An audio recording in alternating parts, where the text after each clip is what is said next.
Hello YouTube. Today I want to do something a little different. I want to do a book review.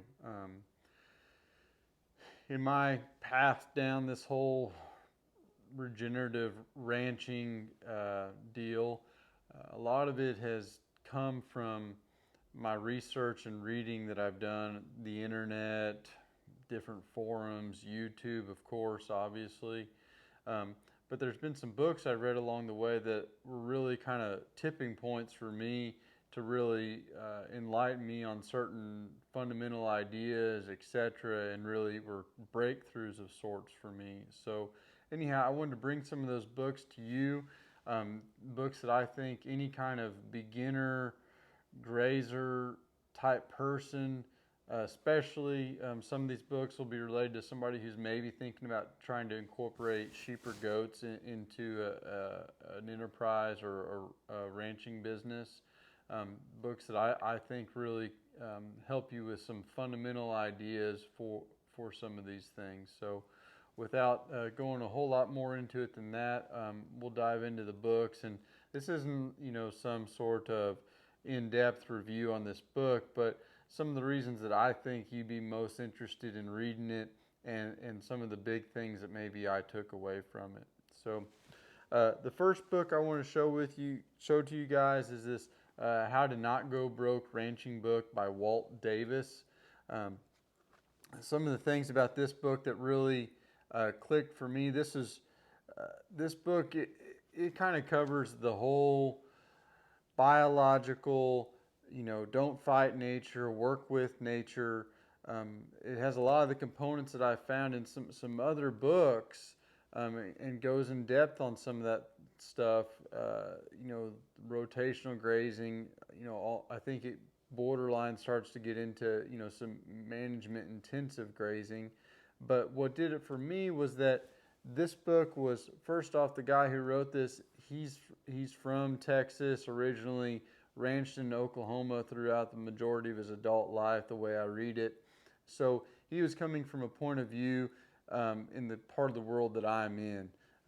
I'm ranching in North Texas, so some of the stuff that he had in here I felt was directed a little bit more to me, or I could relate a little bit more directly to the environment that I'm dealing with right now. So I think it could definitely be useful to people outside of the area. I don't mean it like that at all, but I picked this book, or one of the reasons I picked this book to share with you was because it had that one piece to it that was maybe a little different than some of the other books I've been able to get my hands on.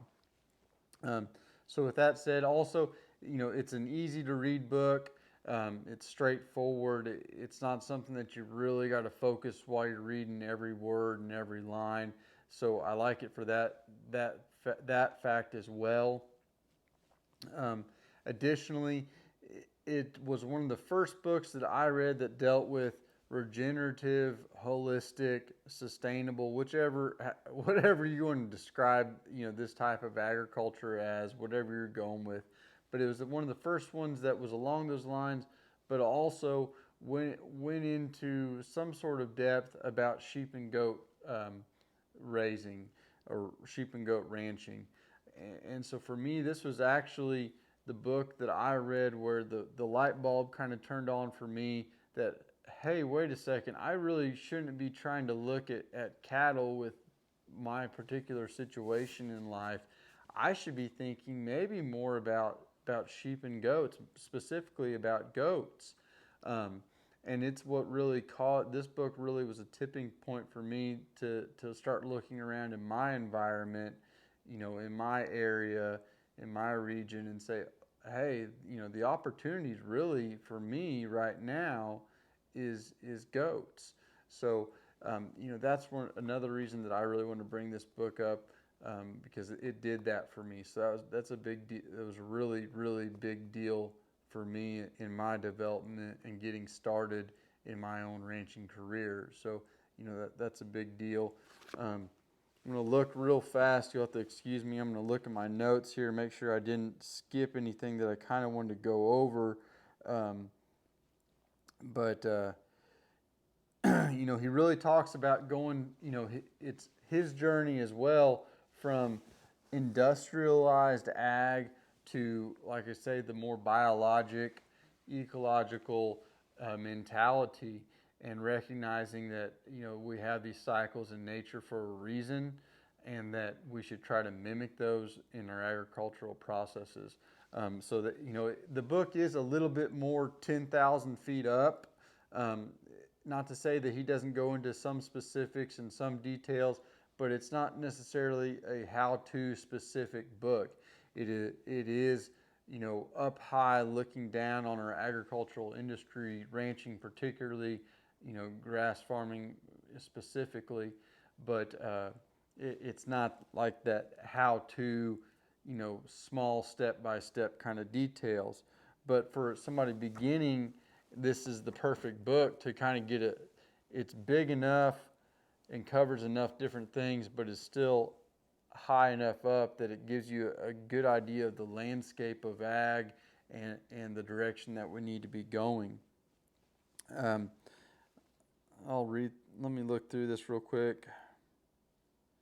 Yeah, I covered everything there I really wanted to say about that one. So anyhow, this is, like, honestly, this is a great book, and this is probably the book I would suggest most strongly for somebody getting started to maybe even read, honestly, regardless of where you're at in the country and regardless of what you're doing. I think, and I don't think this book gets promoted near enough.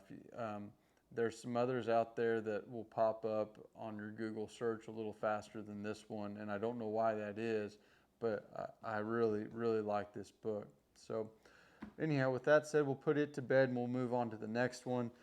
This next book is a book that I feel like gets promoted a little bit more so, or at least the individual and some of his publications get promoted more so, and that's Greg Judy in this No Risk Ranching book. And I bring this book up secondly because it tied on to the first book for me personally. I read these two books. I couldn't tell you which one I read before the other, honestly, but it was all right around the same time frame. And this book, just like it says, No Risk Ranching, custom grazing on leased land. Okay, it really went to the next level for me of the mentality and the idea of, okay, how do I get in the position of managing land, managing forage, and managing animals without a whole bunch of capital. And so it really went down that rabbit hole very thoroughly. But the thing for me was, it got me that he really hits on focusing on finding the idle land in your area. And for me, I thought about that for a good while, but when I tied it together with the sheep and goat book aspect from Walt Davis's book, I started to realize that the idle land for me in this area wasn't a specific land at all. It was idle forage. It was the brush and it was the weeds that weren't being utilized by the cattle in our area that are, occupy all pastures around us in this part of the world that I'm in. But the one thing that wasn't getting utilized, that was idle, was the brush and the weeds.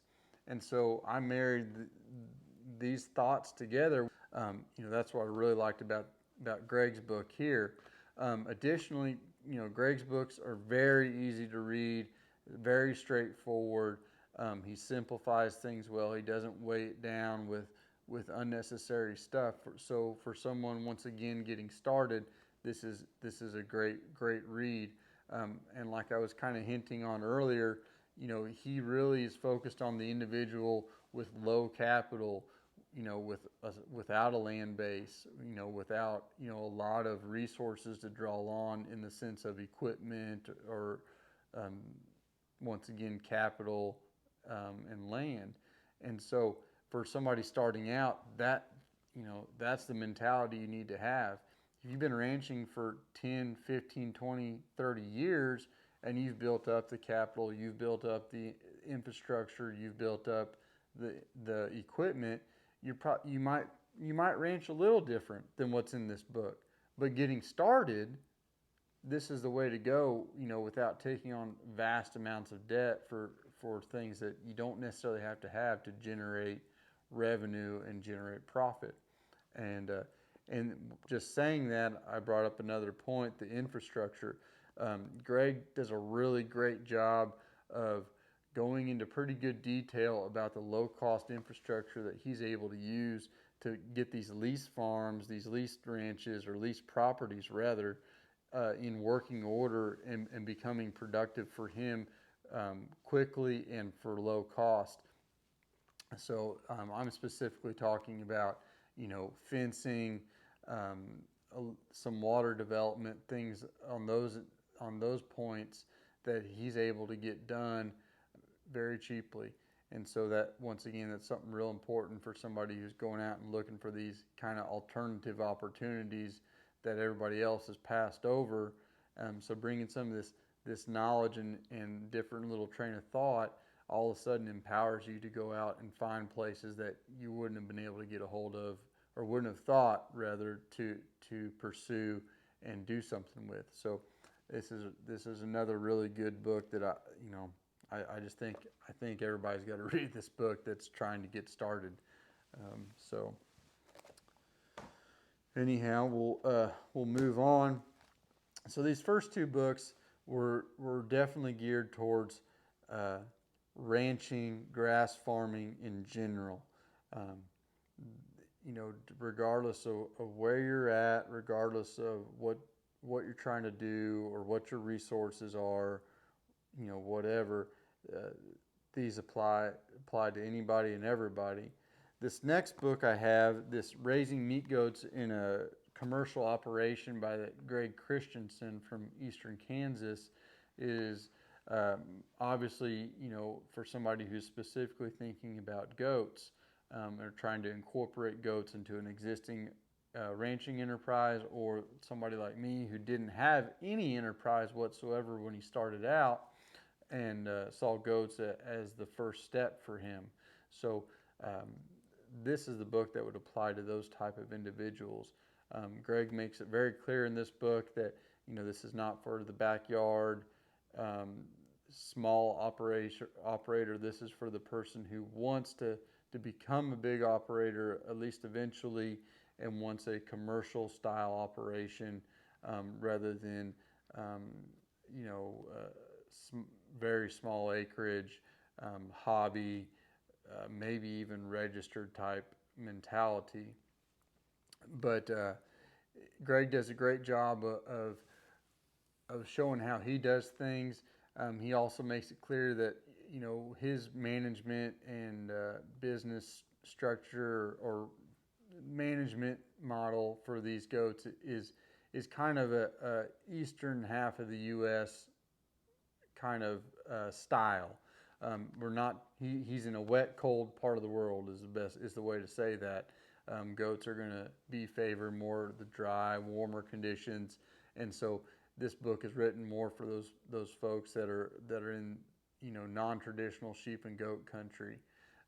But with that said, I read it and I still think if somebody was starting out, there's a lot of parts and pieces that would somebody could get some value from. So and definitely somebody on not massive acreage, this would still apply, or somebody trying to run on annual forages, winter annuals, summer annuals, little smaller acreages or irrigated type places.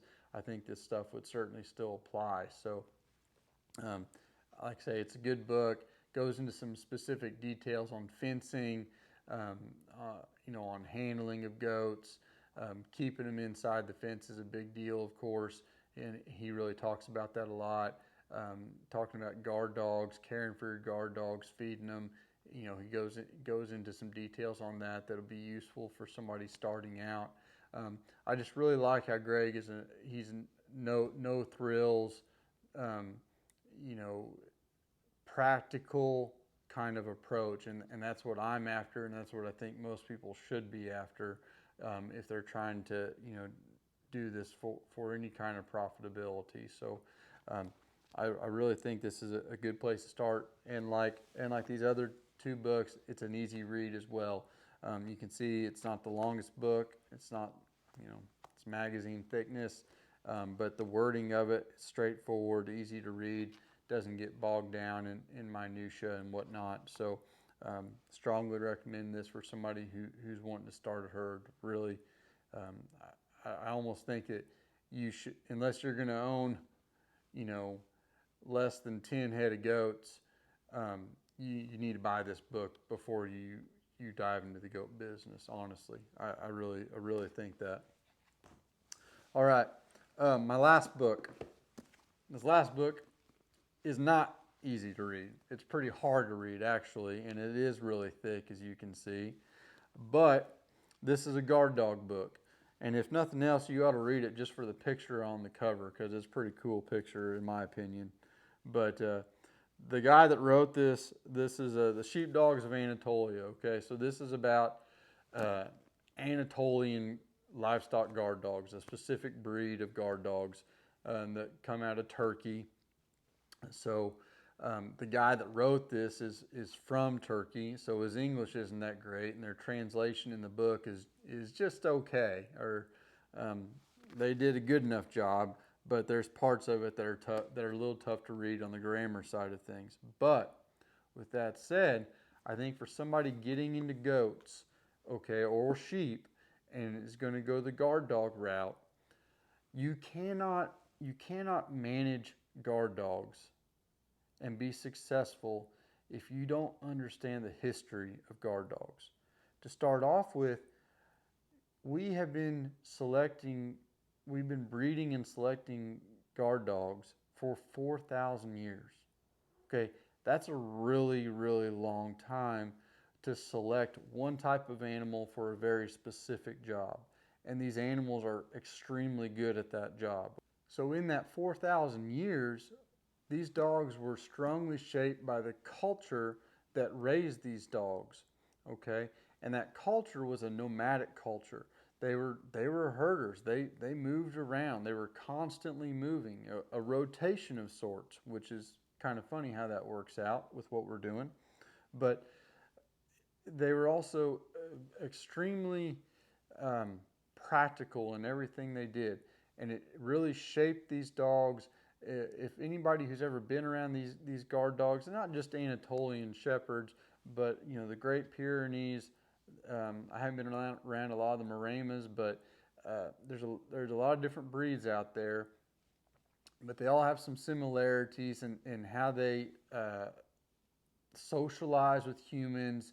Just they're not your average dog. And the one thing that's real common to be read on, you do any research on these dogs across the internet, is that people will tell you they don't make pets. Okay, they're not good pets. That's not what they were raised for, and they don't do that well. So they're just very different than any, in my opinion, any other type of dog out there. And so all that has factored into how they're raised and how they operate and how they work, and all that transfers into how you operate your enterprise, your grazing enterprise, and how you manage these dogs and how they associate with you, your livestock, everything going on around the place, whether it's deer hunters, whether it's the the oil, the oil field guy coming and checking pumps, coming and going, or neighbors across the fence, this, that, or the other. And the point of it all is that if you understand their history, understand how they were developed and selected for over thousands of years, you'll better understand why those dogs are doing what they're doing, why they're roaming some, or why you just pulled up to the pasture after everything's been kidding, and you walk up and they're eating the carcass of a newborn kid. Well, turns out that kid was probably born dead, and that guard dog is actually cleaning up the mess so other predators are not attracted by the remnants of that carcass. And so he's not being bad. That dog's actually doing his job. So it's more complex than what I had originally realized and thought when I first started doing this. but it was just a really neat book to understand the culture, the history of these types of dogs. And so, like I say, I really think this book can help you better understand where these dogs are coming from, and therefore you'll be able to manage them better, and you'll have more success and a lot less headache with these dogs. Okay, so these are the 4 books that I really think that anybody getting started out trying to graze goats in a pasture setting should be reading. Like I say, most of them are pretty easy to read. Shouldn't be any problem for anybody to get through, and I think if you pick any one of them up, you're going to benefit from them. Most of them you can get them on Amazon, less than $40, I'd imagine. It's a cheap investment that you're going to have for forever, and you can always go back to and consult. But knowledge is power, so there's a lot of knowledge stacked up right here. A lot of people have tried stuff and failed and didn't work, and they put it in this book so that you don't have to do that as much. All right. Well, I've probably spent enough time rambling on about these books and how great I think they are. But I hope you guys got something out of this and can make your operation better because of it. All right. Well, you guys have a great day. I'm looking forward to the next video, and we'll talk to you soon.